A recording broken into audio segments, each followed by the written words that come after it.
Hey guys, what is up? Super K-Man Rocks here, and I'm here for my LPL Group Stage Week number 3 overview and analysis video. I say group stage, I don't really know what to call this stage. It's the main stage, it's the actual summer split. Let me know down in the comments what you guys think is most appropriate to call this section of the LPL season, because it's just kind of weird to try and figure out what I want to do, but yeah, this is the second stage of the LPL regular season, the upper and lower groups. As we all know, we've covered the first 2 weeks of this stage on this channel already. You can check out that in the playlist up in the iCard now. Of course, up there as well is going to be every single week of the qualification stage also covered. So every single game that's happened in the LPL has, of course, been covered on this channel. But today, we're going to be going over week number 3. We're really in the middle of this big barrage of series. We're, heading into getting closer and closer to the qualifications for the playoffs, the play-in stage, if you will, and figuring out who is officially going to get locked in, who is not. We're going to have a much clearer idea of that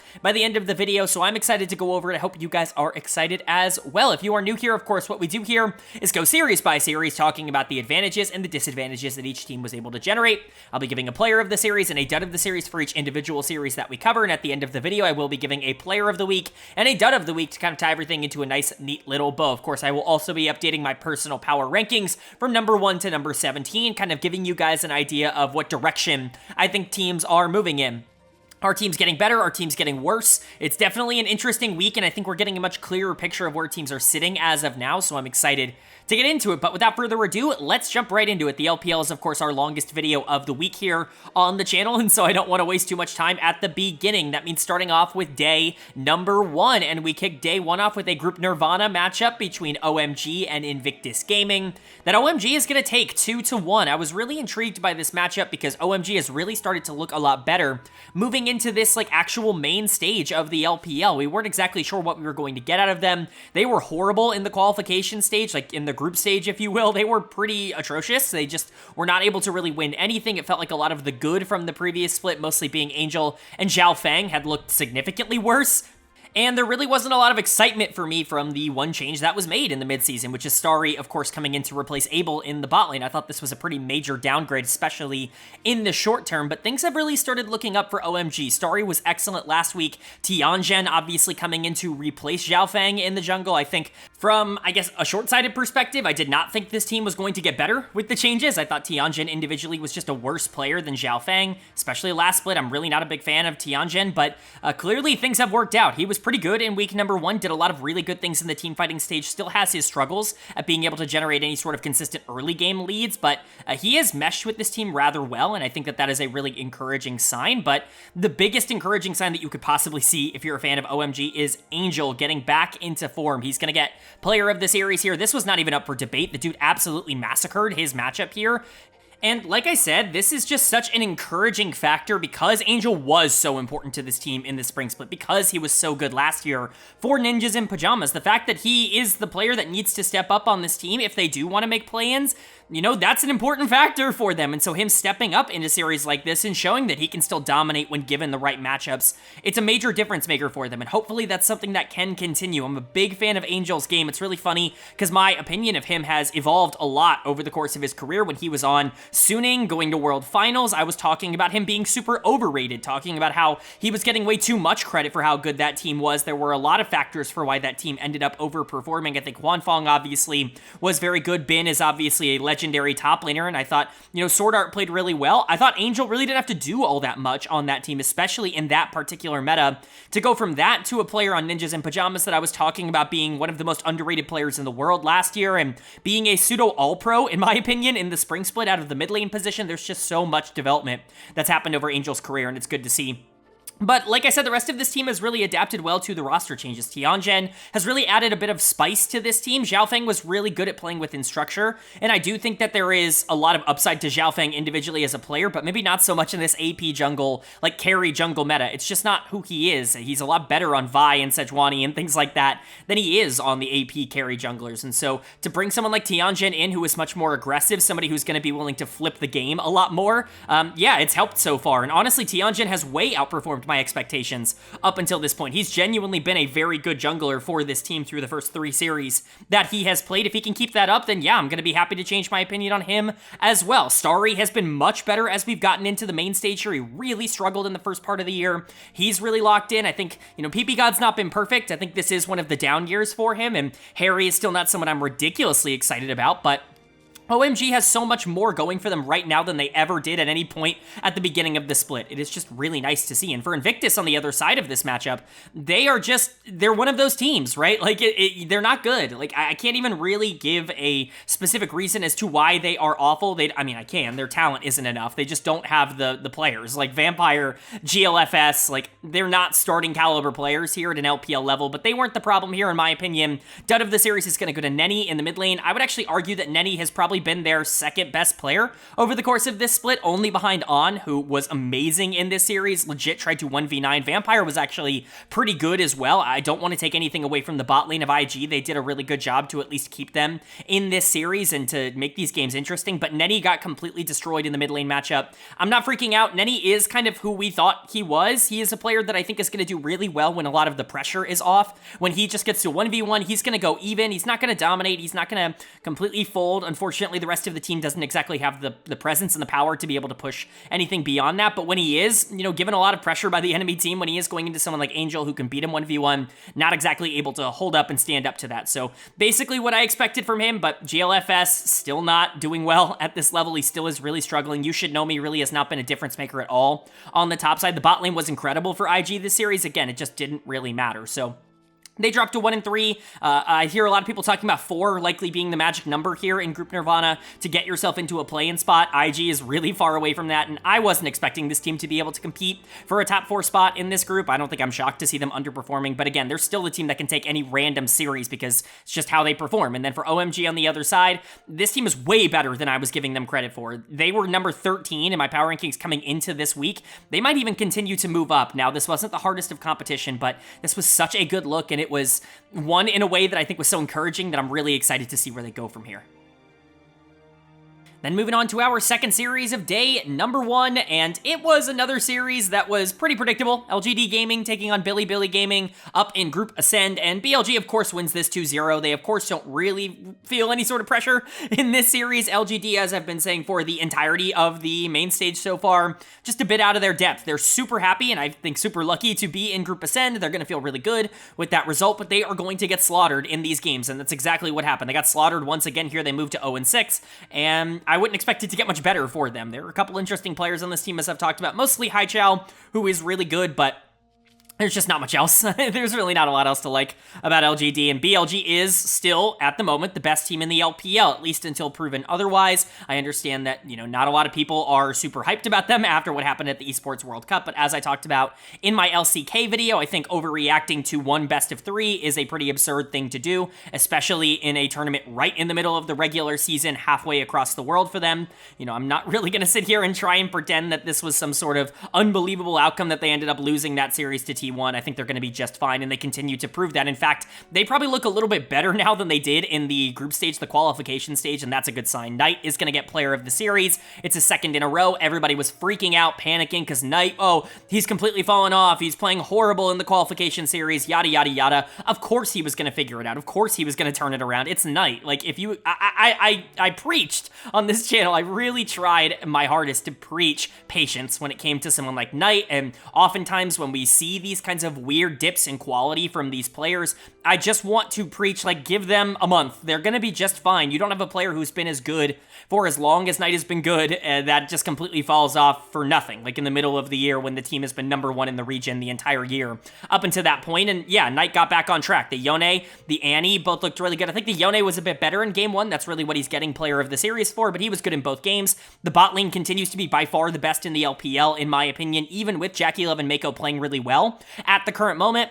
There just isn't a lot of conversation for me. I've said that for most of this year, Elk has been the leader for my MVP conversation here in the LPL, and I would say that so far he has lived up to that expectation in the actual main stage. He has been excellent for this team. He was the best player in the qualification stage, and he has continued that hot streak on. I think obviously helps with that a lot, but Elk has really kind of cemented himself as, at minimum, like a top 380 carry in the world. I just don't even really know how you could look at him in any other way. At this point, he is clearly at least in top 3. For me, he's fighting for top 1. Like, maybe not in terms of consistency. There are some AD carries that are going to be more consistent on a game-to-game basis. I think someone like Viper is definitely in that conversation for just being better on a game-to-game basis, but Elk's highs, in my opinion, right now are higher than any other AD carries in the world. If you would have told me that 3 years ago, I would have believed you, but I also would have been surprised, right? Like, I was always really high on Elk, but even I probably couldn't see it coming that he was going to be one of the top 1 or 2 AD carries in the world at one point.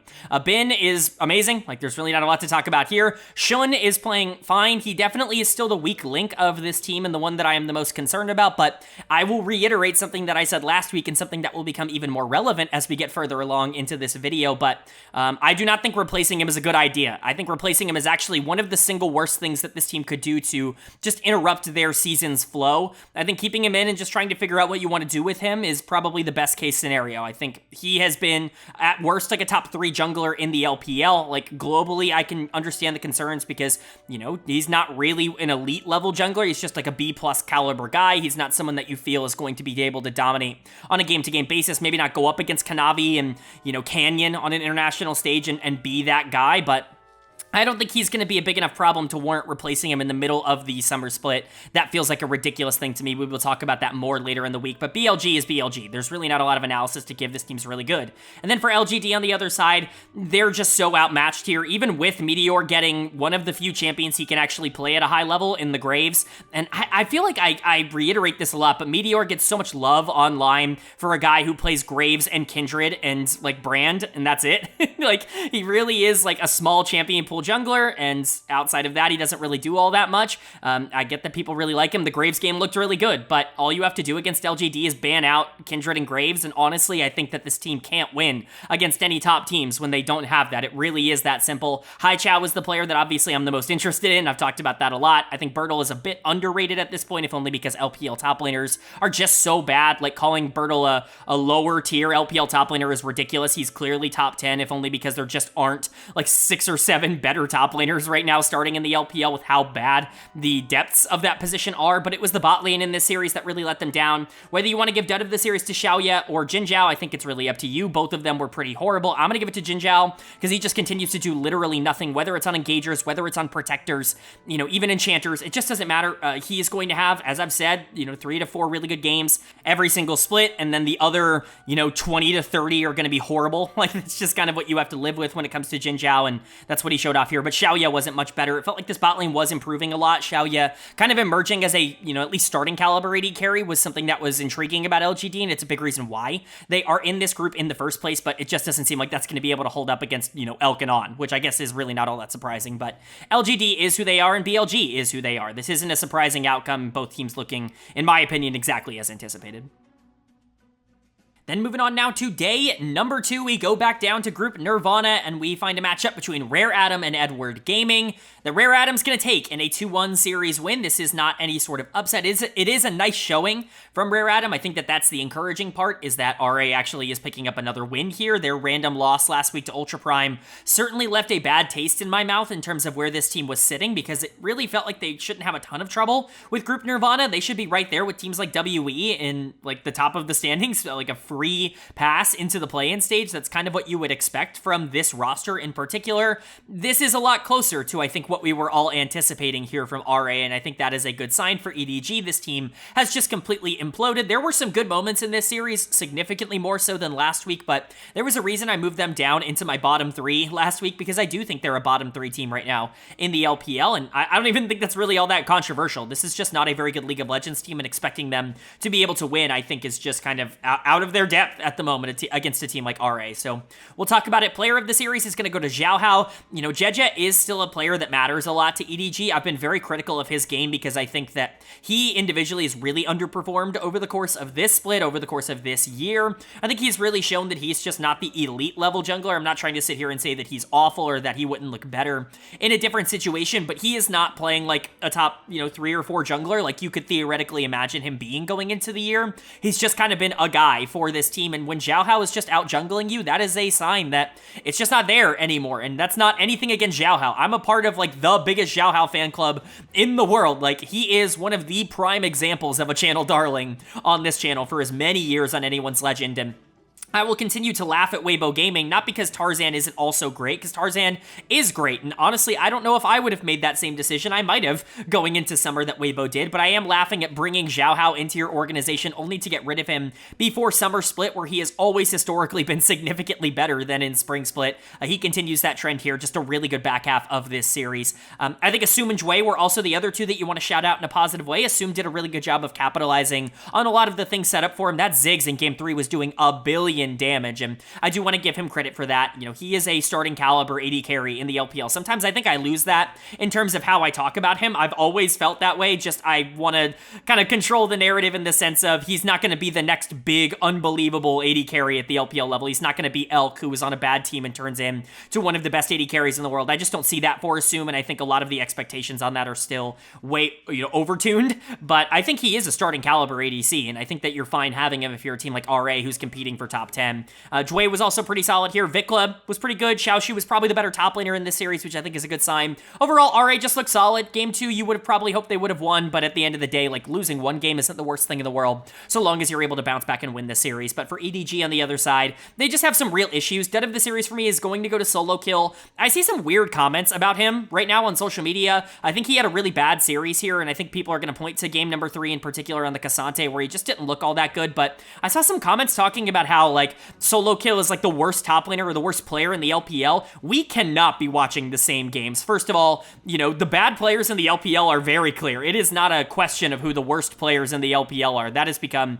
more and more noticeable and more obvious, and I think that Solo Kill's not even close to that conversation. But Solo Kill has also been one of the only players on this team that's actually had any interesting plays over the course of this year. I really don't understand the dislike of Solo Kill. I've actually really liked his tape for the most part. I think he's been put in some really bad situations. He's essentially received absolutely no help or no assistance from this team at any point this year, and he's still been relatively okay in these 1v1s. I think he is somebody that could turn into a good top laner, one day. I think this team is not set up to do that right now, but, just because he had a bad series doesn't mean I think he's like one of the worst top laners in the league. Like, that's a ridiculous thing to say. And then Jeje is the other player where it's like, he just had a bad series. He got completely outplayed by Zhao Hao, especially in that third and final game, and that's really not a place that you want to be sitting. Jeje is just too important to this team. Leave is also really hard to quantify because he is the exact same thing that I've been talking about all split. He'll have a phenomenal game, and for the most part, he's very valuable, and he'll make one crucial error in every game that he plays that just insta loses the game. Like, that's what happened in game 1 on the Smolder, where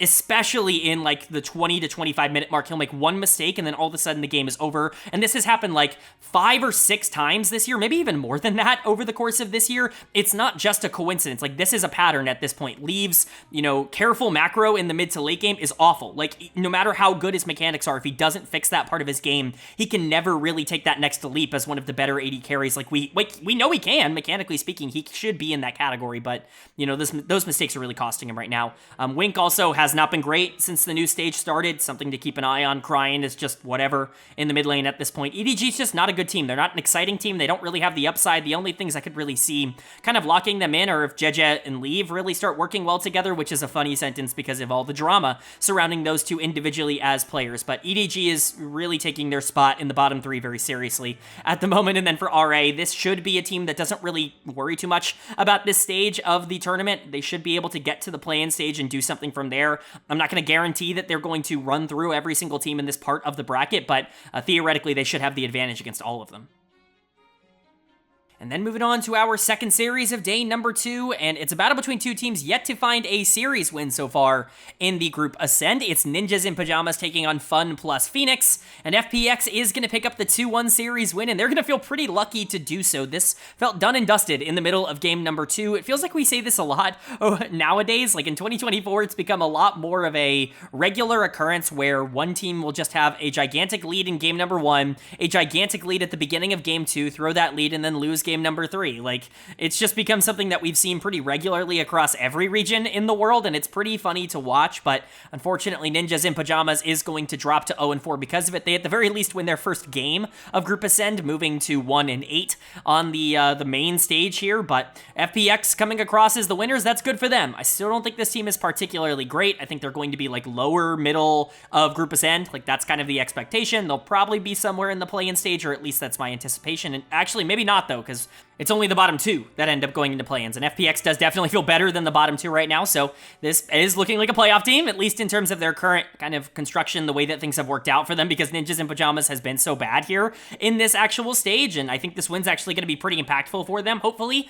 Player of the series is going to go to Milky Way. He was really good here. He is the one who drives FPX when they do end up winning series like this. You know, I talk about it a lot. Milky Way has really not changed a lot as a player since last split. He is basically exactly who he was. I think the league has just figured him out a bit more. He's going to do incredibly well in series like this where he's going up against, you know, a jungler and a team that just aren't as good as him. When he's able to kind of do his really aggressive things and path in a really aggressive way, be really dominant in terms of his early games, then yeah, he's going to be able to kind of outperform a lot of what the enemy team is going to be able to do because he's really good at playing from ahead. Not as good when he has to play from neutral. You know, it's always something that is a little bit more of a difficulty for really mechanically talented junglers that just don't have the macro element down yet, but really what impressed me, at least in game 2, was the team fighting. You know, Brand is a pretty easy to execute champion in the current state, but you know, his team fighting in game 2 was really impactful. He did end up winning that game for them, and then the Kindred obviously just kind of ran that third and final game. That was much more of a traditional Milky Way performance, so you feel really good about him. I think the Dectum and Life have started to calm down a little bit, get back into the form that they were in the spring split. It's certainly not been perfect, and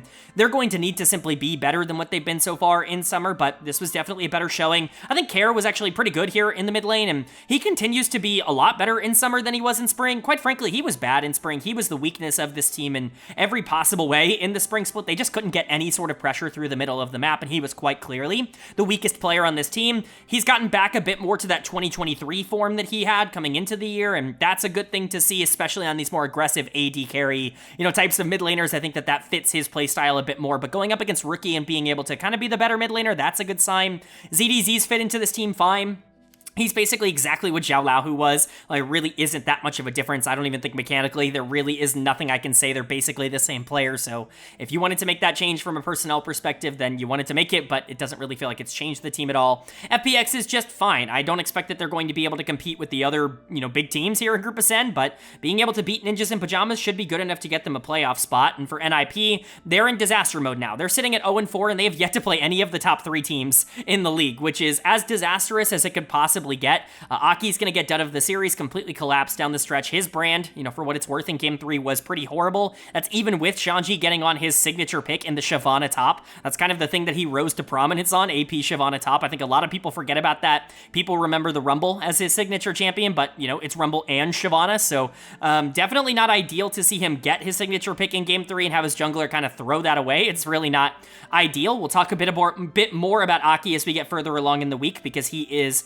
technically, I think, getting replaced here for NIP. I think Aki's a good player, but I understand this team wanting to make a change because things are just not working out right now. But it's not just him. Photic and Juo have really regressed back to what they were, maybe not last year, because they're still probably a bit better than what they were last year, which was horrible, but they're certainly not nearly as good as they were in spring, where they were genuinely actually a big positive and a big plus to this team overall. They've been nothing but a negative so far in the summer split. Rookie has to do literally everything, and when he's not winning, when he's not dominating the mid lane matchup, which he wasn't able to in a series like this, then this team has no shot. Shanji was the best player on Ninjas in Pyjamas, but even then, there's really just not a lot that he can do in this instance. He has not even really been that big of a positive for them over the course of this year, so NIP just completely collapsing. This is a team that was top 4 in the spring split, that made top 4 in the playoffs, and now they're sitting here and they're likely going to have to go through play-ins, and who even knows if they're going to be able to make it through that with the form that they're in right now. So certainly not going well for them, and for FPX it is, going fine. I don't think super highly of this team in the context of Group Ascend.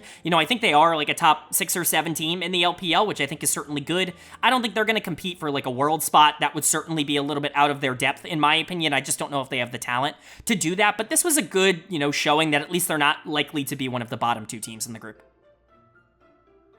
Then moving on now to day number 3 here in week number 3 of the LPL main stage. We've got a Group Nirvana matchup between Team WE and Thunder Talk Gaming. That Thunder Talk is going to pick up a dominant 2-0 win in. This is certainly a bit of an upset. I did not see this one coming. Thunder Talk should not be a team that is competing with WE, at least in terms of roster strength. WE should really have no problem with Group Nirvana. This should honestly run this entire group, and they should be the team that gets out of here undefeated. I really didn't think anybody was even on their level in terms of what to expect coming into this group, but here we are with them losing their first series and Thunder Talk being able to pick up yet another pretty integral win. This team is setting themselves up very nicely. We talked about it a bit earlier.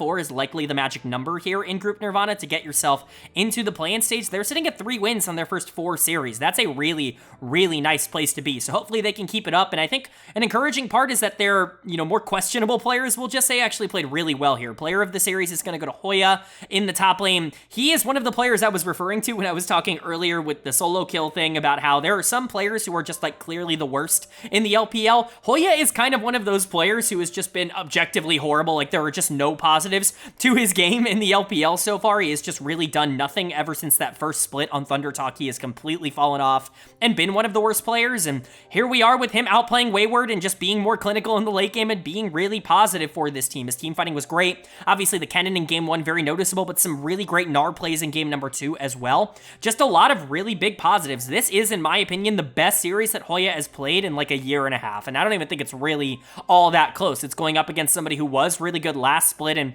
who has had a career of being pretty good in the LPL, regardless of how the general consensus likes to view his time on Top Esports. Wayward has had a good LPL career, and Hoya just kind of beat him in this one, which is a really good sign. Beishuan was also the player that you're definitely going to be pointing out in a positive way. Mostly because of that Zyra game in game 2 where he stepped up when it mattered most. Still some questionable decisions in the early game as he has had throughout a majority of this year, but he has been significantly better in summer than he has in spring. In fact, he's probably been a borderline top 10 to 11 jungler in the LPL so far in the summer split. I don't think he's going to get the kind of credit he deserves for that, but he has been really solid for this team. Yukao looks like he's completely back online. Really in retrospect, like we should have looked at this as a pretty bad matchup for WE, because when you look at the ways that they've been able to consistently win series at the beginning of this split, it's been Fofo. Like almost exclusively, it's been Fofo popping off and doing really well, and Yukao is honestly just a better version of Fofo, at least in his current state. Not that I think Fofo is bad, just that Yukao's really freaking good, and, he's back in form. I mean, this AD mid meta, I think, is really helping him, and he looked great here. 1xN goes deathless. He's fine. I think he played really well here, but I don't think he was, like, the focal point. I don't think the scoreline is quite as good as maybe the performance. Like, the performance was probably good, and then the scoreline looks great kind of thing. But Feather, I mean, I've been very critical of Feather. I think he makes some weird errors in the middle of the game. Like he'll just be out of position and disconnected from the rest of his team, even if there is very clear mechanical upside to him. This was one of the more complete series that he's played in quite a while. I've been very critical of him individually as a player, so it's nice to see him actually play well here. But Thunder Talk with a really big win, and honestly, they could continue to move up in terms of the power rankings. With WE, losing a series like this, even with a team like Rare Atom looking good, with other teams like Ninjas and Pyjamas and LGD not exactly looking great in Group Ascend, like who's to say Thunder Talk can't be a top 10 team in the LPL? I think it's pretty reasonable to maybe expect something like that. But for WE on the other side, this is a really bad loss. I know they've been playing roster roulette throughout a majority of this split, whether it's, whoever they're playing in the bot lane, whoever they're playing in the jungle, it's just not really clicked. And I think it's honestly hurt this team's consistency, because they were finding some success at the beginning of the split. It's just completely dissolved in recent memory. And, the fact that they're in Group Nirvana in the first place is obviously a negative, but Wayward's going to get my dud of the series in the top lane. What was he doing here, man? Like, what were those teleports? Like, I just don't really know what's going on. Wayward was so awesome for this team in the spring split, and I understand, like, I'm not going to try and paint the context out of this situation. I always like to add context. Wayward was really good against the bad teams in the LPL in the spring split and did struggle a bit more when he had to start playing against the really good teams, but he was really good in the playoffs for WE as well, and so I expected him to, at the very least, be somewhere around, like, a top 6 or top 7 top laner in the LPL. That's kind of where he sat for a majority of his career, despite what a lot of Reddit would like like to make him out to be, but he has been worse than that, I would say, over this split, and especially losing to Hoya. That is just frankly unforgivable. His game number 1 on TF was truly horrendous. And he's going to need to get back into the zone sooner rather than later if this team wants to hit anywhere close to the expectations that I think they want to. Yan Xiang, I think, took a step back. He was really good in their first week here, his first week in action, and certainly was not nearly as good as Beishuan in these 2 games. Like I said, Fofo is so integral towards what WE wants to do that when he loses, it's really not ideal, and Abel and Mark are just kind of there in the bot lane right now. Like, they kind of got beat across the board, and I think that's the most concerning part, is that there really wasn't one lane that just got obliterated. Like, yes, top lane was a bit of a problem, but everywhere was a bit of a problem for them, and that's something that we're going to have to monitor. This might not be a top 10 team. We might have just been overrating them this whole time. I'm willing to accept that possibility for sure. And this is a really good win for Thunder Talk. Maybe they are a top 10 team. Maybe they're the team that we should be talking about in this upper echelon of Group Nirvana. They've had their problems. They've had their ups and downs over the course of this split, but they're really starting to figure things out now. I think UCal is really starting to unlock. I think, Beishuan is really starting to play better, and that's a really dangerous combination for a team that, probably had, around about top 10 expectations going into the year. I was critical of their lack of roster changes in the midseason. They're making me eat my words right now. Then moving on to our second series of day number 3, and we've got another very intriguing matchup. Weibo Gaming taking on Top Esports. And Top Esports is going to pick up the 2-0 series win. I saw some people freaking out about Top Esports last week, and I just thought it was a complete overreaction, as I stated in my video last week, because, not only did this team go on one of the few deep runs at the Esports World Cup, they're the, only team from the LPL to play a best of 5 at the tournament. They made finals, obviously.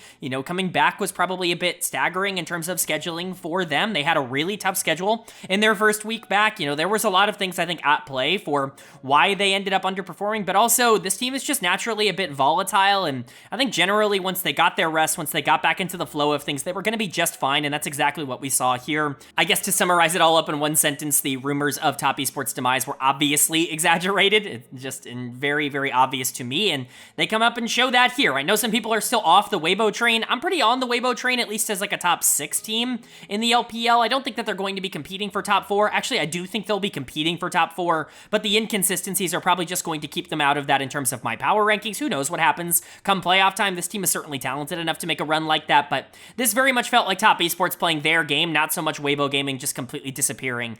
This was fine. Generally from Weibo, they just couldn't quite take down TES. So we'll talk about it. Player of the series for me is going to go to Cream in the mid lane. Truly awesome stuff from him. He is just unbeatable on Tristana. At this point, there's really nothing else to say. I think he's 15-0 or something on that champion over the course of this year. If you're not perma-banning Tristana against Top Esports, you are just doing it wrong in the current meta. Not only is that already the best mid lane champion in the game, but he plays it at such a ridiculously high level that there really is no counterplay. So credit to Cream. He continues to look really good, and honestly, he's really been awesome. He has sneakily racked up a lot of player of the series over the course of this split up until this point. Like, he's already had 3. That puts him in like the top 5 in terms of all LPL players. It's certainly intriguing. I'm not trying to sit here and say that he's like a top 2, top 3 mid laner, but he's certainly closer to top 5 than I think a lot of people wanted to make him out to be. He is a game changer if you allow him to be, and I think that's really fun to see. Tion was also excellent here. He's the other player that I really want to give a big shout out to, because in my opinion, he's been the best player for Top Esports this split. And you can talk about Jackie Love and Mako being really good. They were really good in this series, and we'll get to them in a second, but Tion to me has been the most consistent, and is really the one driving a lot of the plays that they're making. There have been some valid criticisms about what happens when teams actually start to contest Tion, when teams actually start to try and stop him early, and don't let him just get everything he wants and snowball the game out of control. Well, he makes it really difficult to not just give it over, right? He is so quick, and he is so sharp in terms of his decision making. Like, he is so on the ball, and if you're not contesting immediately in terms of a lot of these plays that he's making, then he's just going to out-tempo and outpace you. It's one of the things that he's always been really good at, and he's really in form right now. He is one of the best junglers in the LPL, full stop, and that's really good to see. Jackie Love and Mako were excellent here, especially in that second game on the Ezreal Karma. MF has really risen in popularity and priority over the course of this week. I understand why. It's like the easiest to execute comp in the game right now. It allows your mid laner and your jungler to really start taking over, because you always kind of know what you're going to get out of the bot lane 2v2. She's useful in fights. Like, I understand the consistency of MF, and why she would be prioritized. It's honestly, in my opinion, the same reason that I'm advocating for Ashe and Jhin being really high priority picks. Ezreal, these things that you just kind of know what you're going to get out of them. You don't really have to to worry or invest a lot into them for them to be useful. You can rely on them to just be what they are, and then the other lanes can get those resources that could perhaps be a bit more impactful in the game overall. I think it's good for Jackie11 Mako, who play that style well. And 369, he's had his problems over the course of this split, and that certainly didn't stop in this series, but he was definitely the better top laner in game number 1. Like, that's not even up for debate. Game 2, a little bit more up in the air, but still pretty solid, I would say, for him. So Tian and Cream, definitely the standouts for me, but bot lane's still looking good. And then for Weibo, this isn't the traditional Weibo loss of them just getting absolutely blasted, and it's like, oh, you know, they lose to a team that's way worse than them, or they beat the teams that are always way better than them kind of thing. This more so felt like the 6th best team in the league going up against one of the top 3 teams in the league, where it's like, there are some good things here, there are some aggressive plays that I think they can get away with, and some, you know, mistakes that they're going to make, but generally speaking, they just don't have the oomph to kind of push them over the top in a series like this, and Tarzan's gonna get dead of the series for that. I mean, the guy fell down like a billion CS in game number 2, he just completely gave up on trying to farm camps on the Poppy. I don't agree with that decision. It's always been something Tarzan's been willing to do. His biggest flaw individually as a player is that he really does not care about whether he has resources. Like, he does not care whether or not he gets kills, or he doesn't care whether he gets CS. He is willing to sacrifice his entire game to get his teammates ahead. That's always been his mentality, especially going back to like Griffin and LNG and like those days. He was always, I mean, the early LNG days, not last year, but like the early LNG days with Icon and players like that. He was always the kind of guy where even when he does feel like the best player on the team, he's doing everything he can to give resources elsewhere. And that really comes back to bite you when there aren't a ton of resources to go around. And that's what we saw in this series. I still think he's unequivocally been the best player on Weibo this split. I don't even think it's been remotely close. And I still am a big fan of his, but he is a bit more feast or famine than what you're going to get out of other top tier junglers, if only because of that facilitative style and that mentality that he carries. Breathe was miserable in game number 1, and he's just had some absolute stinkers this split. He has had some games that are just like really tough to watch, and he had another one of those, although I think the scoreline in general looks fine, mostly because he was able to recover well in game 2. Light and Crisp have their own problems. Crisp has just not played well at all. In summer, he has completely fallen off from whatever form he had in 2023. And Xiaohu, while he is better than what he was in the qualification, you know, series in that stage, because he was maybe the single worst mid laner in the entire region in that stage, he's still not winning lane super consistently. Never really been a strength of his individually as a player, but it would be something nice to see if he could just win 1v1s every once in a while. But overall, Weibo is who we thought they were. This is not an unexpected loss. This is an expected loss for them, and Top Esports looked really good in that win. So I'm not freaking out about this result. This is basically everything I anticipated it to be. And then moving on now to day number 4, our middle day here in the LPL, and man, I've been waiting to talk about the first series of day number 4 here. A bit of a language warning here. The biggest clusterfuck I've ever seen in my life. Like, this series is completely irreplicable. Like, you cannot do this twice. There's only one of this series that will ever exist. It was Ultra Prime taking on RNG, and somehow, someway, against all odds, RNG wins this series. Like, what do you want me to say about this? Is there analysis I can give? RNG, first of all, I should give the context surrounding why you're seeing so many substitutions, so many players swapping roles, and you're like, huh, why was Awandi playing jungle? Why was Tong Yuan playing support? XZZ's their sub mid laner. Why is he going all over the rift? Where's Geju, their starting jungler? What happened to him? Well, he was suspended 2 games for going on stream and saying that he should have bribed the casters to give him player of the game in one of the games that they played. Very funny, by the way. I just want to add some context to this. Very funny for him to say that. He's been awful for RNG. Like, he has truly been one of the worst players in the LPL since he got inserted as the starter, since they wanted to move in a different direction, since obviously they were giving up on the year. They go for Geju, the solo Q star. He has, like, really, really been bad. Like, adapted very poorly. So for him to go on stream and be like, I deserved player of the game, that's wild of itself to me, right? Like, even just saying that in the first place, but then to say that you should have bribed the casters to do that, that's a big no-no. He's getting suspended for that, and so, you know, they have to go and do something, but they don't have a sub-jungler. Oops, like, Geju was your sub-jungler, and so now you don't have anybody who can play that position. So here comes XZZ, who's your sub-mid laner, and he's got to figure something out. The way they go for game number 1 is Awandi, their starting support, goes to the jungle. Tong Yuan, their starting mid laner, goes to support, and XZZ actually starts in the mid lane. They realize after game number 1, that shit ain't working. It is not working out for us. And so they do another swap. XCZ goes to the jungle, Tong Yuan goes back to mid, and Awandi goes to support, and all of a sudden, now they're winning game 2 in a big clusterfuck of a game. Now they're winning game 3 in a giant clusterfuck of a game.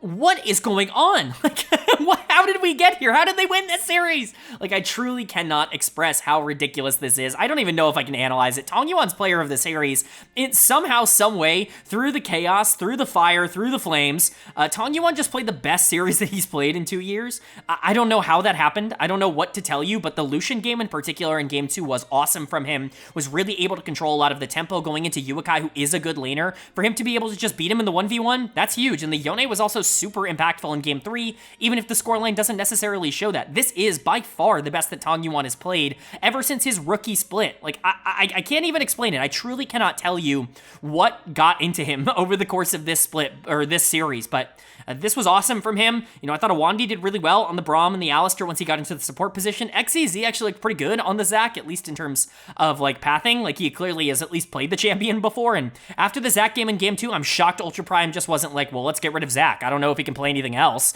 Like, just such a weird decision. Huanfeng was doing his thing and was just surviving on the Ezreal, not being a problem, but still being a positive for the team.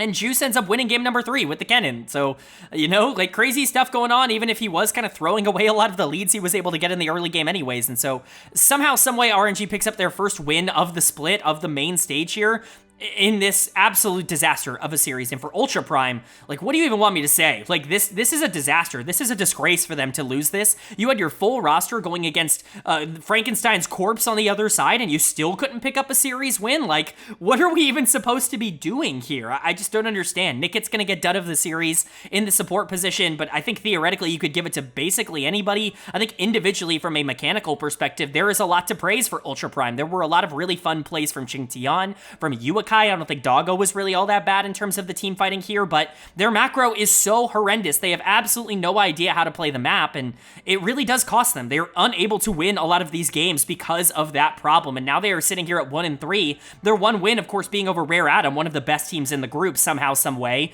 but this team is bad. I was justified in lowering them down into my bottom 3 the last few weeks, and honestly, maybe they'll go back down there. This is maybe the single worst loss that anybody in the LPL has had over the course of this year, and there's really no justifying it. Hacker getting out jungled in game 3 by a sub mid laner is just like I mean, come on, man. Like, truly, there's nothing else I can say. I wish I could give you more analysis, but there's nothing to take away from this other than Ultra Prime completely throwing away these games and RNG miracling their way into a series win. I don't think this changes my thoughts on RNG, by the way. I still think they're one of the worst teams, if not the single worst team in the LPL. Like, I have them ranked going into this series, but maybe the surprise factor ended up working for them. Who knows? Honestly, XZZ was better than Geju in terms of the 2 games that he ended up playing, so maybe you just keep going with this. Like, truly, this could be a career resurgence, because Geju was worse than XZZ, at least in the games that he played. So, for RNG, congratulations. For Ultra Prime, about as disastrous as it gets. Then moving on to our second series of day number 4, and it's another really interesting clash between Weibo Gaming and Anyone's Legend. I'm sure that I say that a lot throughout this video, but there really are a lot of very interesting matchups left on the table here in the LPL that'll give us a really good idea of where these teams are sitting, and this is especially interesting because Weibo Gaming won this series, and they won it pretty handily. This is some weird drafting coming out from AL in game number 1. Get Blood out of the kitchen. Draven mid is crazy. As a Draven mid connoisseur myself, this is a pretty ridiculous thing to play. Like, there is absolutely no way to ever bring this out onto an actual stage and think that it is, I guess, legitimate. If you swap Draven and Ezreal, this comp is actually fine. Like, in my opinion, I think you're missing quite a bit, but it's playable. Like, there are things you can do around the middle of the map. With Draven there, it is completely unplayable, and we saw that. Shanks is a really good player, one who has been getting a deserved amount of praise, and he had nothing to impact this game on. Like, he had literally no way to actually play here. He wasn't the biggest problem. We will get to that, but credit to Weibo, knowing exactly where they needed to get their advantages and capitalizing on that. I think we can talk about multiple players playing really well here. For the most part, everybody played really well on the side of Weibo Gaming. There was no weak link. There was no one lane that was really dragging them across the finish line. This was kind of a team effort from Weibo, which is a good sign, but player of the series is pretty obviously, to me, going to go to Light in the bot lane. I like Light. You know, I've been a big fan of his over the course of this channel's history. When you go back to my 2022 weekly analysis here in the LPL, I was talking about Light as if he was like a top 580 carry in the world, and I believe that. Like, go back and watch his 2022 tape. It is a different beast. He is not just the guy that's, like, surviving and playing consistent. He is, like, dragging the corpse of whatever that LNG team is across the finish line in that series. But, you know, I think he's kind of settled into his role here of trying to be the one to stabilize Weibo when they're being super aggressive elsewhere on the map, and he was awesome in this series. Obviously, the MF is what people are going to point to in Game 2. Another example of why MF priority has risen up so much, because you just know exactly what you're going to get out of her. If you're going into Kai'Sa, she's going to obliterate that lane, while also always being useful in a team fight, because as long as you land the ultimate, you're going to deal a billion damage. Even if you don't have perfect setup, as we saw in Game 2, as long as you have like any setup, and as long as you as a player are competent, you can at least do a lot of damage at the very least. And if maybe it's not as much as Kai'Sa will in the team fight, but if it's even comparable, then you can live with that for how strong it is in the early game without any sort of investment. So, you know, it's perfect for Light. And Crisp honestly played really well in these two games, and I think that that's exactly where you want to land. You just need these two to be semi-consistent, especially Crisp. If you're getting that, they're going to be in a good spot. Tarzan was also significantly better than he was earlier this week in this series. He just completely out-jungled Krako. Game number 1 was a masterclass on the Lilia. This is exactly how you dominate tempo and how you dominate macro. Basically a perfect game coming in from him on the Lilia. Nidalee a little bit more up and down, I would say, in game number 2, but for the most part, he still was definitely a positive for the team overall. Xiaohu actually winning on Yone in lane is certainly a shock, especially against someone like Shanks, but, you know, you're happy about that. Breathe looked pretty good here, definitely better than the beginning series of the week for them, even if Ale was the best player on AL on the other side of this matchup. Overall, there are some good things here for Weibo, and I think for the most part, you're walking out of this series feeling very, very happy. AL was a true threat to be like a top 4 team and like the favorite to win that 4th seed. Weibo certainly makes that conversation more interesting if they are going to start getting on the level. But for AL, man, you're frustrated that you lost this. Like, you're going to chalk it up at least a little bit to draft, because again, game 1 is just such a free win for Weibo Gaming in terms of how you set it up for yourself. But there were some real mechanical errors and execution errors that I think are, you know, important to point out. Bot lane just kind of got run over. Hope and Kale were not nearly as good as Light and Crisp on the other side. That is always going to be looked at as a bit of a weak point for me. Hope in particular is not someone that I trust at a super high level, at least when you're like vying for like a top 4, like a world spot for a team. I'm not really sure Hope is the kind of player that I feel really good about in a situation like that. He's going to get dud of the series here for AL, and he just got completely outplayed by Light. There really is no other way to say it. Kale also needed to be better here. I think that there is a lot of talk about Kale being a really big influence on this team's macro overall, and you can definitely see that in terms of the cams in-game, but the macro sometimes really lets this team down, and so Kale just has to solidify that a bit more. I'm a big fan of him as a player, so I don't think it will be a problem, but Hope is certainly someone that I have some pretty major question marks on individually. I think Krako and Shanks also kind of let this team down. Krako a little bit more so. Shanks did the best that they could, I think, in the circumstance he was in, although he did lose to Xiaohu on Yone in game number 2, which is really, really bad. But Krako getting out jungled by Tarzan, essentially in both games, but more specifically in game number 1, I think was really a disaster for that comp overall. Ale was the one that you're going to feel pretty good about walking out of this series with, but real issues here for AL that I do think they need to figure out. They're not a perfect team. I still think there is a very reasonable world in which they get top 4 and, you know, end up going to Worlds and looking really good, but they're not locked into that spot by any means. I've always called it a top 3 and not a top 4. AL has looked good for the most part, but they're not perfect, and Weibo definitely exploited that in this series. A really nice win for them, and who knows, this could absolutely be a team that ends up grabbing that number 4 spot here in the LPL despite all of the inconsistencies. And then moving on to our 3rd series of day 4, and another one that I'm super excited to talk about. A pair of undefeated teams in Group Ascend. It's LNG Esports taking on Bilibili Gaming.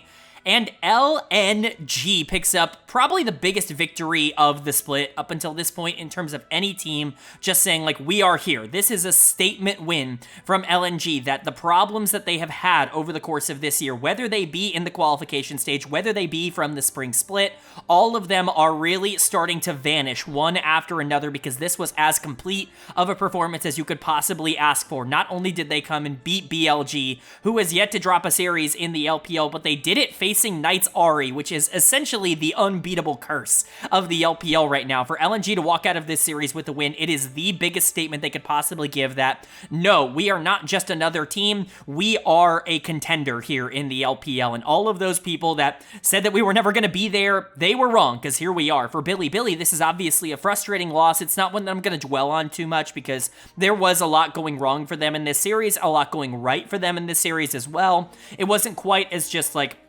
oh, BLG sucked and LNG was good. Like, that's not how it ended up happening. BLG did a lot of good things in this series, but LNG was just straight up better in terms of these games, which is certainly an interesting thing to take away. Now, I try not to do this, but we are about like 50, 45-ish minutes into this video, and so, you know, if you've made it this far, you probably at least somewhat like me or like the way that I talk about these games. If you're really annoyed by me talking about opinions that I get right, like some people are, then skip a little bit. Skip like 2 minutes or so, but Golly, man, it feels really vindicating to see an LNG team that I have defended all year long, that I've talked about not being nearly as bad as they've been getting credit for, a team, and honestly add Weibo into this conversation as well. It is really, really vindicating to see all of these teams that were thrown out as frauds and as horrible and as these giant overreactions that the LoL community does every single year. Every single year they're punished for it. This year is no different. LNG and Weibo are genuinely good teams that are going to be competing for top 4, and I feel pretty good about saying, guys, we got to pump the brakes on just assuming that everybody is a quote-unquote fraud, which, again, the buzzword of the year that's been thrown around on every single Twitter account. Nobody's a fraud in the LPL. That doesn't exist, right? LNG is a good team. Weibo Gaming is a good team. It took them a little bit to figure out the playstyle that they wanted to find and that they wanted to hit, but once they got there and once the game started mattering more, that's when they started to lock in, and here we are. They're undefeated. They're 4-0. They're sitting at 8-2 in Group Ascend, and they've played some of the best teams in the group already, and they looked really good in this series. Player of the series for me is going to go to Zika in the top lane. Really awesome performance from him. We've been hearing about his hyped up Renekton ever since his Invictus Gaming days, and here it is once again in game number 3. Genuinely unkillable. I mean, actively absorbing Ezreal, Ahri, Gnar, like all of the damage possible in the game and just never dying because of the healing that comes through. This was an elite level Renekton performance in game number 1. Really happy to be able to see that. Zika's actually been pretty terrific ever since the main stage started. He was awesome in that shortened first week, and he's been really good, since that as well. So this main stage has really re-unlocked Zika as one of like the borderline like top 5 top laners in the LPL. Of course, Scout's emergence has really been well documented. He's been awesome in this stage going up against Knight. Seeing both of them actually play really well and Scout kind of hold his own in that matchup is a really good sign. Weiwei has found his role on this team. One of the things that I think I've really talked about a lot for why LNG has really started to figure things out and why things are going better for them is because Weiwei, I think, has adopted a new role on this team, which is to play a lot more towards late game. We were talking about it a lot at the beginning of the season, how the problem was never the players, it was the fit between those players, how Weiwei's style just clashes really heavily with Scout's individually, where both of them are really resource-heavy players, and they like to do it in different ways, where Scout wants to play for the 5v5 team fights, Weiwei wants to play to skirmish a lot early, and neither of them really were willing to compromise to get on the same page, and, both were kind of taken out of their element, and both looked really bad because of that. Weiwei has been the one to compromise here in the jungle, and that's really what's pushed LNG forward, is that he's now playing for late game team fights, and he's doing it in a really good way. That game 2 on the Zyra was excellent from him, and it's really good to see that he's adapted to the meta well. Gala and Hong have really never been bad, even when this team was struggling. They've always been the positive of this team overall, so it's not shocking to see them continue to look good. And, I just praised Elk and On, but Gala and Hong just came out and outperformed them, quite frankly, in this series. So LNG just looking dominant. Like, this could be a top 2, top 3 team in the LPL if everything were to go right. Hell, they could be number 1. Like, there is nobody that's locked in for that spot right now. The LPL is certainly at least more in flux than it was in the spring split, and that is a very exciting place for it to be. But for Bilibili, they're definitely frustrated by that statement because they were the consensus number 1 team even with their loss at the Esports World Cup, and here they are dropping another series. It is just a best of 3. I'm not going to sit here and try to overreact entirely to this loss, but it's certainly not an ideal one for them to have because they quite frankly just got outplayed in this series. Dud of the series for me is going to go to On in the support position. Him and Elk really let this team down. They were definitely the weakness of this team in terms of these 3 games, and especially in game number 3, just a pretty bad performance, but On is getting Dud of the series for game 1 on the Rakan, which was genuinely horrible. It was the worst game that anybody individually played in this series, and so he is the one who is going to get it for that. But Elk was probably worse in game number 3. Somebody who I've touted as like an MVP favorite so far this split, he really did not live up to that hype in this series. Jun also continues to really struggle. Weiwei, quite frankly, outplayed him, but he was on some engagers. He was on Maokai and Sejuani and Vi and things like that. It's really not his specialty individually as a player, and so taking him out of his comfort zone is not ideal. Knight and Bin were good. Knight in particular, he got the Ahri in game 3, and that winning streak comes to an end. That's got to be a bit of a confidence breaker for him. Certainly not something that I think is ideal, but I don't think this is going to completely destroy Bilibili or anything like that. They're going to be able to rebound, and they'll be just fine in terms of their confidence. But this is huge for LNG to really cement themselves in the upper echelon of teams. With teams like AL and Top Esports and JDG not looking perfect, AL in particular, losing earlier in the day, like LNG could very well swoop in and grab one of those world spots super easily. I feel very vindicated that I never dropped them, below like 5th or 6th in my power rankings, and right now, they might even be way higher than that. Then moving on now to day number 5, and we get another really interesting Group Nirvana matchup between Invictus Gaming and Edward Gaming that IG is going to take 2-0. EDG is in complete freefall mode. This team has completely collapsed, and there's really not a lot left to like about them. I know people were really excited about this roster going into the split. I was kind of on that train, but I would say significantly less so. You know, I had them around 10 or 11, I want to say, in my pre-split power rankings. They weren't higher than 10. I can definitely guarantee that. I saw some people saying that this was going to be a top 6 or 7 team in the LPL with the changes they made. I certainly was not buying into that really at all, even if I do like Wink a lot. You know, Cryin, I thought was an upgrade for this team, but clearly really not a lot has changed from this team from the spring split. Quite frankly, they're playing in a very similar manner. A lot of people have gone to pointing at Clear Love as that potentially being a pretty major problem for them. I'm certainly not going to disagree with that ideology. As you guys know, I don't really like to comment on coaches because at the end of the day, I don't really know what they do. Like, you know, maybe EDG is just really bad. Maybe these players just don't get along behind the scenes, and maybe their play styles are just super different. Maybe the communication level is really poor. Like, there are a lot of things a coach can't fix that aren't necessarily seeable by us, and so the best I can say is that EDG is faltering right now, but Invictus is going to pick up the scraps on that, and that's kind of what they've done for basically the entire split, is just pick up the scraps on a couple of wins here and there on teams that are just in complete freefall mode, and, you know, good on them. Good on them for finding a way to be able to pick up some wins here. Player of the series, you bet it. It's going to Vampire in the support position. This is his first as a pro here. Obviously, he is leading the dud of the series race by a million miles at this point. I saw somebody on Reddit, I think it might have been Twitter, say, you know, Vampire's gotten so much more consistent ever since leaving EDG.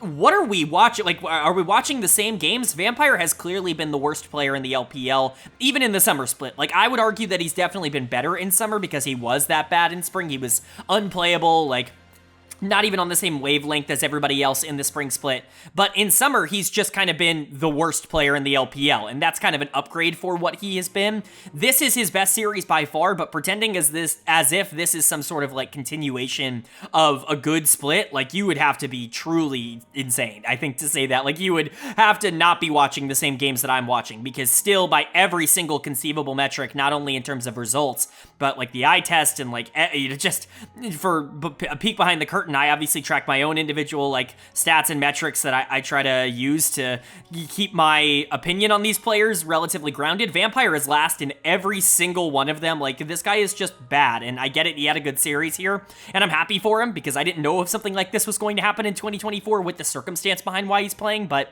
you know, I don't think this completely absolves him of the other horrible, horrible games that he has played. So good on him for doing well against his former team, but it certainly doesn't incite me to say that, you know, all of this was worth it for that. So that's certainly like a line I'll draw. I also think GLFS looked pretty good here. Going deathless in a series like this on 2 games of Lilia is obviously pretty ideal. Means you're in a pretty good spot. GLFS is the other player besides Vampire that I think you are like really questionable about on IG, players that I just don't think have really proven that they deserve to be at the LPL level just yet. Maybe they can get there in the future, but obviously, still some major question marks about GLFS, even with a good series, although it's nice to see him do it. Nenny on You Should Know Me all looked relatively okay. You Should Know Me is still majorly disappointing. Honestly, I think he's been pretty bad in summer. A lot of the progress that I thought he was making in spring and, you know, last year, where it felt like, yeah, maybe a lot of those flash plays were going, but the consistency was up and the macro was up. That has all disappeared. He is now just kind of like a shell of his former self, and he's only a second-year pro. Really not a great place for him to have landed, but IG is still going to be pretty excited about this win, and Vampire in particular is going to be pretty excited about having such a good series. But EDG is in complete disaster mode, as I've already talked about here. There really just isn't a lot of consoling that I can do for this roster because they really are in just complete freefall. Bot lane got destroyed here. Yeah, I wanted to give dud of the series to either of them, so whoever you want to give it to, Leave or Wink, I think they both deserve it. Wink was worse in game number 1 on the Rel. Leave was definitely worse in game number 2 on the Ezreal, so whatever you really feel, I'm going to give it to Wink because I think this more encapsulates kind of the bad week that Wink had. I think he was bad in the first series. I think he was bad in this series as well, so he's going to get it just for general worst play over the course of the entire week, but Leave was also really bad here. And again, I'm going to continue to say it. His problem is that he is super good and super mechanically talented for parts of the game, and then he'll make these critical mental errors that just cost his team, and he does this super regularly. So that wasn't going away. Solo Kill also got outplayed once again. He had another bad series, not a very good week from him. You know, Jeje and Cryan were there. I guess they were along for the ride. Jeje was slightly better, but for the most part, he was also just losing the jungle matchup, and so there really wasn't a lot to like about it anyways. Just not a good series from EDG, and a really good one from IG, at least in the context of, you know, just what we saw on the Rift. I think this has more to do with Edward Gaming being really bad and like a clear bottom 2 at worst, or at best probably, team in the LPL right now, rather than Invictus being really good. I think that's kind of what we've seen over the course of this split, is that IG is really just going to pick up wins against teams that are bad, but hey, I guess get your wins where you can get them, right? Then moving on to our second series of day 5, and it's a battle of two teams really trying to find their own position here in the upper group. It's LGD Gaming taking on FunPlus Phoenix, and FPX is going to pick up the 2-1 win. This was expected, especially after their win over Ninjas in Pyjamas earlier in the week. It was clear that this was probably not one of the bottom teams in Group Ascend, at least one of the bottom 2. That's not the expectation at this point. They get themselves back to 500. The only real concern for FPX is that they don't have a ton of winnable series left on their schedule unless something weird happens, you know, with some of the other teams that have been a little bit more up and down. There is definitely the possibility to gain some traction and win a series against some teams that have been relatively inconsistent, like Weibo or LNG, that maybe, you know, return back to earth a bit for one series. But, you know, at the very least, 2 wins is probably enough to keep you out of the bottom 2 with how things are playing out right now. For LGD on the other side, they have yet to be able to pick up a win here. They got their first game win, which is a pretty nice place for them to be. They're now sitting at 1-8 in terms of their games in Group Ascend. Anybody who was surprised by this, I don't really know what to tell you. It was awesome that this team made the group in the first place. I think a lot of people were surprised to see them finish above WE, rightfully so. They really shouldn't have. You know, that last week stretch was pretty amazing from them, but they are now getting punished for that because they just weren't good enough to ever really perform well in a group like this. So I guess we'll talk about it. First thing to note, Kepler is in this series. I don't really get it. Like, this has to be some sort of, like, amnesia from the side of LGD, because literally the only reason that they're in Group Ascend was because they made a change and brought Xiaoya in full-time as the starting AD carry. I think they, like, just had this collective memory where it's like, oh, Xiaoya was really bad in the first couple weeks. Let's put Kepler back in, not realizing that taking Kepler out is the only reason they were relevant and in this group in the first place, and that Xiaoya should probably be getting the experience and the reps to just try to grow into this role as an AD carry, but it is what it is. I think it's a horrible decision, but, you know, for FPX, their roster changes actually looked pretty good. It's so funny to me. ZDZ, he's not player of the series. I'm not talking about him first because he is. It's something I wanted to talk about. ZDZ is, like, such an interesting case where he got benched and released from the worst team in the league because he was so bad, and that somehow ended up with him being a starter and playing relatively well for a team in the upper group that has a chance of maybe competing for a world spot. Like, it's just weird how the world ends up working, and,